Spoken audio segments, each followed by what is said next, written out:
안녕하세요, 블랙스완입니다. 자, 어제 미국은 휴장이었죠. 하루 쉬어갔는데요. S&P 500과 나스닥 그리고 다우지수까지 뭐 하나 빠질 것 없이 하락세가 이어지고 있는 가운데, 자, 미국장이 하루 쉬면서 반등할 수 있는 힘을 좀 길렀으면 합니다.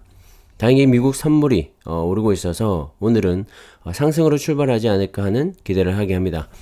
자, 최근에 보시면 S&P 500 지수가 슬금슬금 빠지더니 올 초 고점 대비 23.39%나 밀려있고, 나스닥 지수는 벌써 30% 넘게 빠졌죠. 31.8%까지 밀려있는데요. 자, 보통 전고점 대비 20% 이상 하락하게 되면 약세장에 들어서게 된다는 분석들이 많습니다. 자, 월가의 평균을 보여주는 S&P 500마저 이미 이 약세장에 진입을 했고요. 자, 이렇게 약세장에 진입을 하게 되면 보통은 1년 가까이 지지부진한 흐름을 보이기도 하는데, 자, 팬데믹 이후로 급격하게 하락했던 이 주가가 또 급격하게 상승을 했었죠. 쉬어가는 구간이라고 보시면 될 것 같은데, 그 낙폭이 생각보다 크기 때문에 요즘 다들 힘들어 하시는 것 같습니다. 하지만 이렇게 주가가 급락을 하게 되면 바닥이 어딘지 확신할 수는 없지만 어느 시점에 또 급반등을 보이곤 합니다. 너무 낙담하지는 마시고요. 중장기 투자의 관점에서 분할 매수로 꾸준히 모아간다면 반등 시에 또 빠른 회복과 함께 높은 수익까지 만들 수 있지 않을까 생각을 합니다. 참고하시고요. 자, 이렇게 미국 증시가 폭락을 하고 있는 가운데 바닥은 과연 어딜지에 대해서 관심들이 많은데, 자, 골드만삭스의 빅키창에 따르면 1950년 이후 S&P 500 지수는 17차례에 걸쳐서 최소 15% 폭락을 했다고 하는데요. 자, 이 중에서 11차례는 연준이 이 통화 정책을 다시 완화로 전환했을 때 증시가 이 바닥을 찍었다고 분석을 하고 있습니다.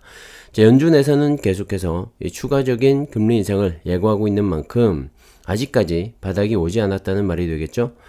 당장 지난주에 연준은 1994년 이후 처음으로 이 기준금리를 0.75%포인트 인상하는 자이언트 스텝을 단행했는데, 다음 달과 그 다음 달도 자이언트 스텝이나 빅스텝에 대해서 시사를 하고 있는 만큼 아직까지 추가 금리 인상에 대한 우려가 남아있는 상황입니다. 자, 그렇기 때문에 이 골드만삭스는 아직까지 바닥이 오지 않았다고 분석을 하고 있고요. 연준의 이런 강경 기조가 완화로 변화될 때 비로소 이 바닥을 확인할 수 있을 것이다 라고 말을 하고 있는 것 같습니다. 자, 그렇게 되려면 미국의 경제 지표들이 바뀌어야겠죠. 우선 치솟고 있는 물가가 꺾이는 걸 확인해야지만 연준은 다소 완화된 이 금리 정책을 볼 것 같은데, 당장 지난달에 최고 수준의 물가 상승을 한 번 더 확인한 상황이라서 연준의 빠른 완화 조치는 사실상 기대하기는 어려울 것 같고요. 중국의 봉쇄 조치로 인해서 기업들의 2분기 실적마저 좋지 않을 것으로 평가가 되면서 현재 주가에 반영이 되고 있죠. 자, 그렇기 때문에 최소 2분기 실적 발표 이후 3분기에 상대적인 이 어닝 서프라이즈를 기대해 보면서 자이언트 스텝의 효과도 함께 기대해 보면 어떨까 생각을 합니다. 자, 최소 7월은 지나야 이 바닥을 다지지 않을까 생각을 하고요. 하반기에는 그래도 반등을 기대해 봐도 좋지 않을까 생각을 합니다. 자, 골드만삭스에 이어서 뱅크 오브 아메리카에서도 현 상황을 분석을 했는데요. 현재 증시는 140년 역사 가운데 20번째 침체장이며, 과거 침체장은 평균 289일간 진행이 되었고, 고점으로부터 바닥까지 평균 37.3% 하락을 했다고 합니다. 자, 이들의 분석대로라면 10월 19일 정도에 S&P 500 지수가 3000까지 떨어진 뒤에 하락장이 끝난다는 말이고요. 아직 저점은 오지 않았다는 분석이죠. 하지만 말 그대로 평균을 대입한 것이기 때문에 이보다 더 빨리 반등을 할 수도 있고, 최악의 경우엔 3000을 깨고 내려갈 수도 있을 것 같습니다. 자, 시장을 예측하는 건 정말 신의 영역이고요.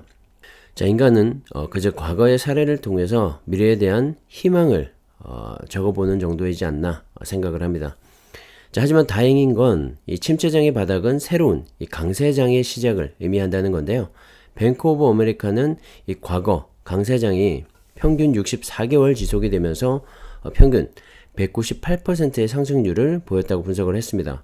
다시 말해서 3000이 바닥이라고 가정을 했을 때 10월 19일부터 64개월 후인 2028년까지 6000 이상으로 상승을 할 수 있다는 말이기도 합니다.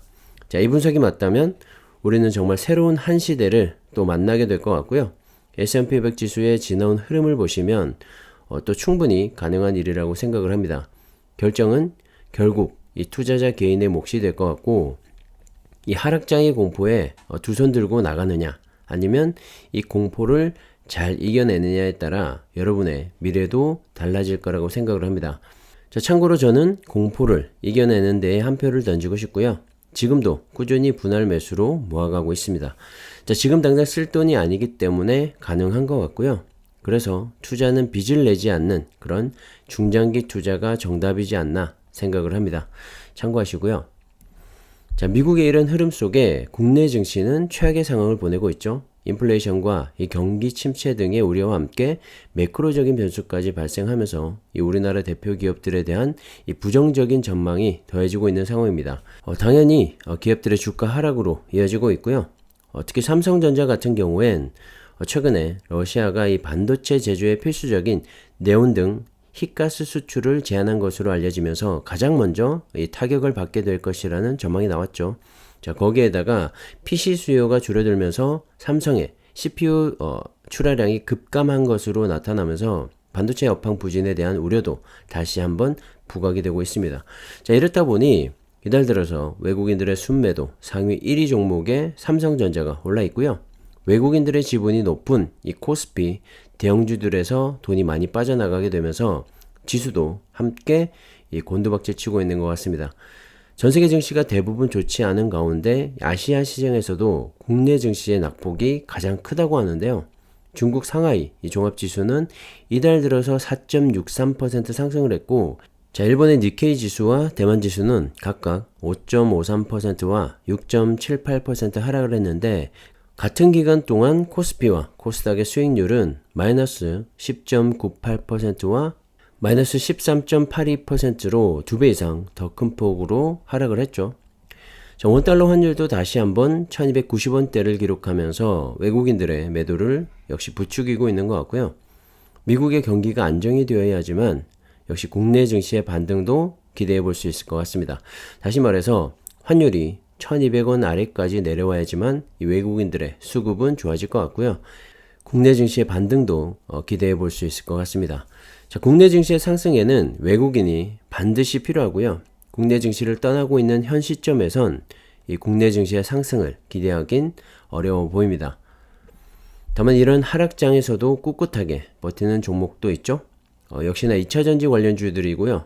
특히 이 타이거 차이나 전기차는 앞서도 말씀드렸다시피 이달 들어서 4.63% 이상 상승을 한 상하이 종합주가지수에서도 알 수 있듯이 중국의 봉쇄 조치 완화와 해제, 그리고 강력한 이 중국의 경기 부양책에 힘입어서 최근에 큰 폭으로 상승세를 이어가고 있죠. 다만 오늘은 그동안 가파르게 올라왔던 주가인 만큼 최근에 거의 60% 가까이 치솟았죠. 쉬어가는 그런 모습을 보이기도 했습니다.